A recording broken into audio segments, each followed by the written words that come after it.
Hello friend, जय श्री कृष्ण। तो जो मम्मी एनी प्रार्थना करवा बेसी गया है, दीवा बत्ती ए करवा। तो चलो આપણે શું કરી રહ્યા છીએ, આપણે રસોઈનું જ કામ હોય પહેલાં, બરાબર ને? તો જો લોટ બંધાઈ ગયો છે રોટલી માટે, રોટલા પણ કરવાના જ હોય છે. ફરીથી ને આપણે ભીંડાનું શાક આવી ગયું છે. આ છે ભીંડા ટમેટાનું શાક છે ફ્રેન્ડ. કે હું તમને કહું જ છું કે મારા દીકરાને બહુ જ ભાવે, એને દરરોજ દહીં તો ચાલે. તો આજે પણ એને કીધું ભીંડો પડ્યો હોય ને મમ્મી તો મારા માટે ભીંડો જ બનાવી દે. તો આ આપણે ટમેટાવાળું છે, ભીંડા ટમેટાનું શાક છે. અને એ ભીંડાના શાક સાથે શું ખાય છે ને એ પણ હું તમને બતાવીશ. જો આ મેં ચીલા માટે બેટર મિક્સ કર્યું છે. આમાં હળદર છે, અજમો છે, હિંગ છે અને હળદર છે, મીઠું સ્વાદ અનુસાર. તો બસ આટલી વસ્તુ એડ કરી અને આ છે ને અત્યારે ઢાંકીને હું રાખી દઈશ. જ્યારે એને જમવા બેસે ને ત્યારે ગરમા ગરમ ચીલો અને ભીંડાનું શાક ખાશે કડકડો. અને અમારા માટે પણ બીજું શાક બનાવીશું. હવે હું રોટલી બનાવી લઈશ. જય શ્રી કૃષ્ણ. સવારના જો મમ્મી આજ ફરીથી ને કારેલાનું શાક બનાવવું છે. આજે ભરેલા નથી કરવા, આજે અલગ રીતે. હે બહુ થી બોલો. આજે ભરીને નથી કરવું, આજે પત્તા કરીને કરવું. તો આજે મમ્મી અલગ રીતે કારેલાનું શાક બનાવશે કા મમ્મી? તો અત્યારે શું બાફા મેલવા છે ને? તો જો મમ્મી અત્યારે અલગ આ આપણે બતાવશી કઈ રીતે કરે છે કા મમ્મી? બતાવજો. તો આ ભરીને નહીં કરી, અલગ રીતે બે કારેલા પડ્યા છે ને તો મમ્મી કે કારેલાનું બનાવી નાખી કા.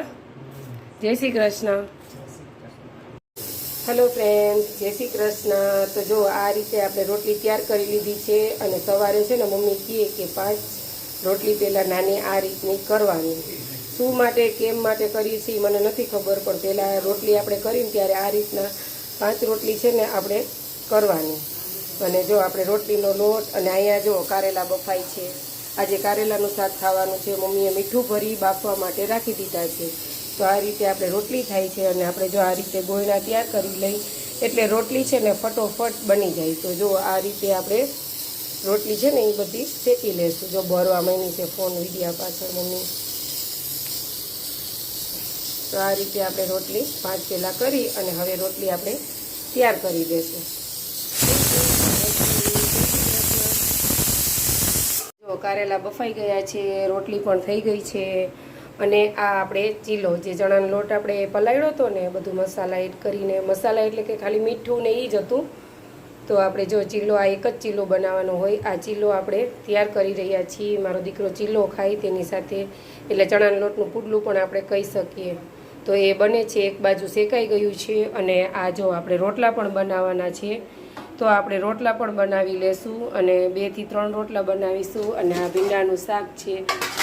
જો આ ભીંડાનું શાક છે એટલે આપણે કારેલા હવે બનાવીશું. તો આપણે એને જમવા આપી દઈશું. જો રસોડું થોડુંક વ્યસ્ત છે એને ઇગ્નોર કરજો, પછી સાફ કરી લેશું. તો જો આપણે રોટલા કરતાં કરતાં બધું જ ક્લીન કરી લીધું છે. અને આ જો કારેલા પણ બફાઈ ગયા છે. હવે આમાંથીને જે બિયા છે ને એ મમ્મી કાઢી લેશે અને મસ્ત મજાનું શાક બનાવશે. હજી પણ ટમેટાનું પણ શાક બનાવવું પડશે. આ એના ને પપ્પા માટે થશે ડુંગળીવાળું. તો જો આ રીતે આપણે રોટલાની સાઈઝ મોટી હોય છે પણ પતલા હોય છે. તો જો આ રીતે આપણે તૈયાર કરી લેશું. અને રોટલો જો દડા જેવા જ થાય, બધા ફૂલશે એકદમ. તો છે ને તો આ રીતે આપણા ફૂલેલા દડા જેવા રોટલા પણ તૈયાર છે. Thank you for watching. જય શ્રી કૃષ્ણ.